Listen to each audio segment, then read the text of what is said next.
Hello everyone, welcome you all on my YouTube channel future mentor.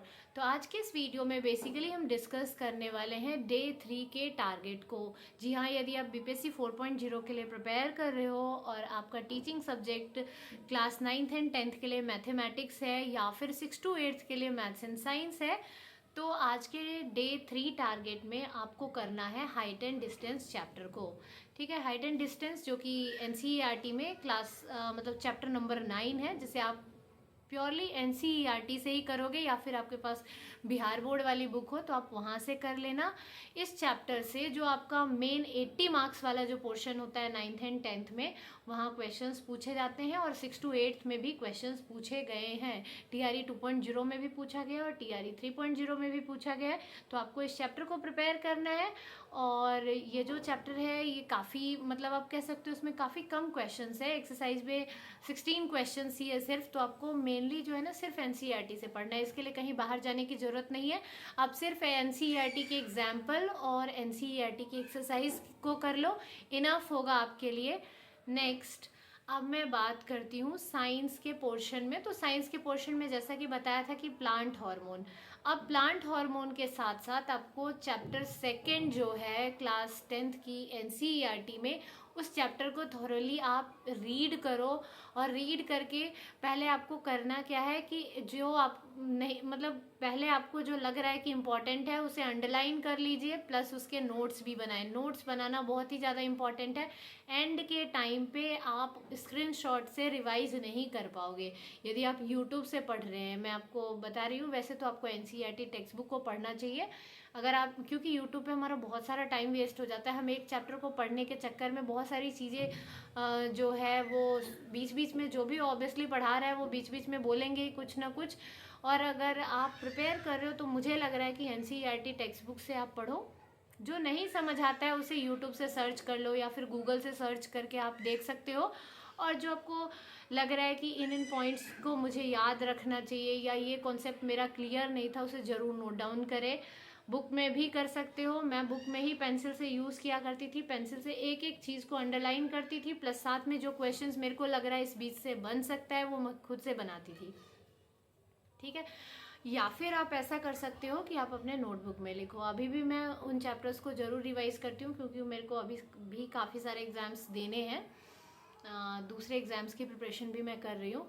Now अब तो maths और science की बात हो गई। अब हम बात कर लेते हैं करंट अफेयर्स की सेक्शन की। तो करंट अफेयर मैंने इससे प्रीवियस वीडियो में बता दिया था। जो जिन लोगों ने वीडियो को नहीं देखा है वो लोग ना, उन लोगों के लिए मैं बता रही हूँ बेसिकली कि आप जो है या तो एडिटोरिया की बुक जो है वो मेरे को अच्छी लगती है, मैं बस यहाँ अपना सजेशन दे रही हूँ। ठीक है, आप एडिटोरिया की बुक को जो परचेज कर सकते हो, मैगजीन जो है एडिटोरिया की आती है, उसमें जो करंट का सेक्शन है उसके लिए भी एमसीक्यूज फॉर्मेट में क्वेश्चंस गिवन होते हैं। तो आप वहाँ से क्वेश्चंस की प्रैक्टिस कर सकते हो वन लाइनर को पढ़ के। या फिर एक चैनल है यूट्यूब पे जो कि मेरे को काफ़ी अच्छा लगता है। मैं मतलब अपने जब से मैंने बीपीएससी की प्रिपरेशन स्टार्ट की है, जो बीपीएससी जो नॉर्मल एग्ज़ाम जो होता है जिसमें बाकी लाइक ये टीचिंग वाला बीपीएससी नहीं, दूसरे वाले बीपीएससी की बात कर रही हूँ, वहाँ से मैं उस चैनल को फॉलो करती आई हूँ क्योंकि वहाँ करंट का सेक्शन बहुत अच्छा खासा वाला पोर्शन होता है। तो सरकारी जॉब करके एक चैनल है, वहाँ जो वो मटेरियल प्रोवाइड करते हो वो मेरे को बेसिकली बहुत अच्छा लगता है और बहुत ही मतलब आप कह सकते हो आपके लिए हेल्पफुल रहेगा वो वीडियो। तो वहाँ से आप जाकर देख सकते हो उस वीडियो को और क्वेश्चंस को नोट डाउन कर सकते हो जो आपको लगता है कि हाँ इन या फिर आप वीडियो को ही रिपीटेटिव मोड में देखें। जैसे वो नॉर्मली जो है ना 5 to 6 मंथ वाला जो करंट अफेयर होता है ना, मुझे लगता है वही रिवाइज करना चाहिए। पर डे करंट अफेयर बहुत ज़्यादा हो जाता है। हाँ, आप किसी लाइक एप्लीकेशन से पर डे करंट अफेयर देखते हो वो एक अलग चीज़ है कि आपने स्वाइप किया और कुछ कुछ कंटेंट पढ़ लिया तो ऑब्वियसली आप वो आपको याद रहेगा। लेकिन अगर वीडियो की मैं बात करूँ तो वीडियो में मेरे को लगता है कि जहाँ 1 मंथ का कंपाइलेशन आता हो या फिर 6 मंथ वाला कंपाइलेशन हो, वो ज़्यादा अच्छा होता है क्योंकि उसमें वो वाले क्वेश्चंस होते हैं जो मतलब मेनली काफ़ी सारे एग्जाम्स में पूछे जाते हैं या पूछे जा सकते हैं।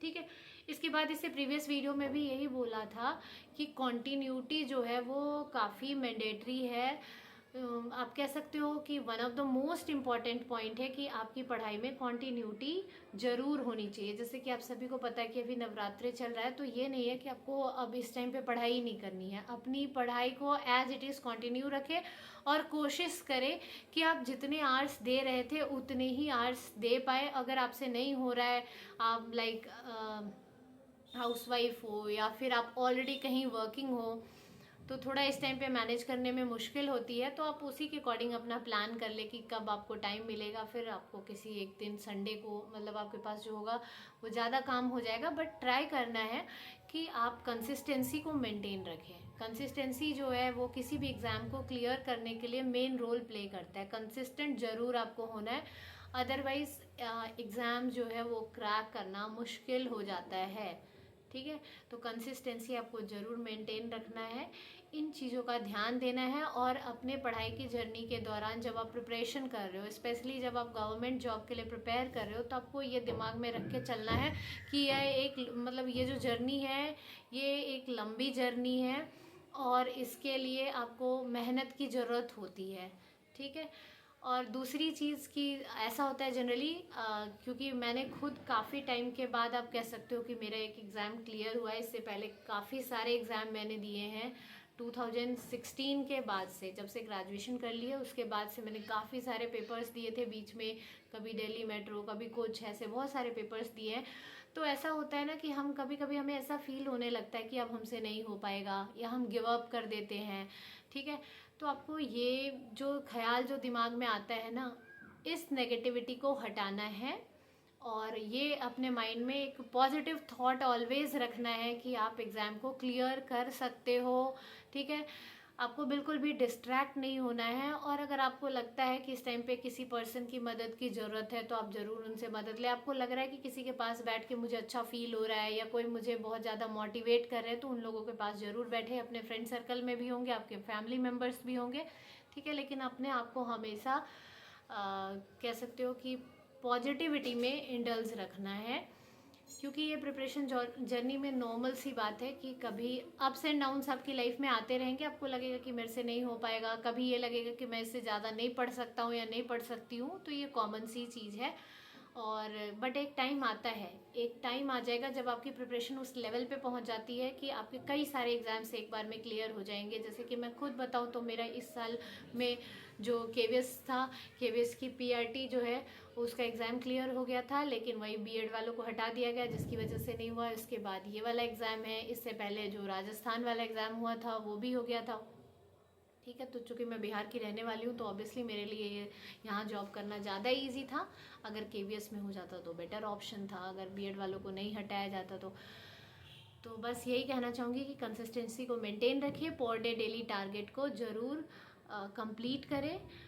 So thanks for watching this video and thank you all.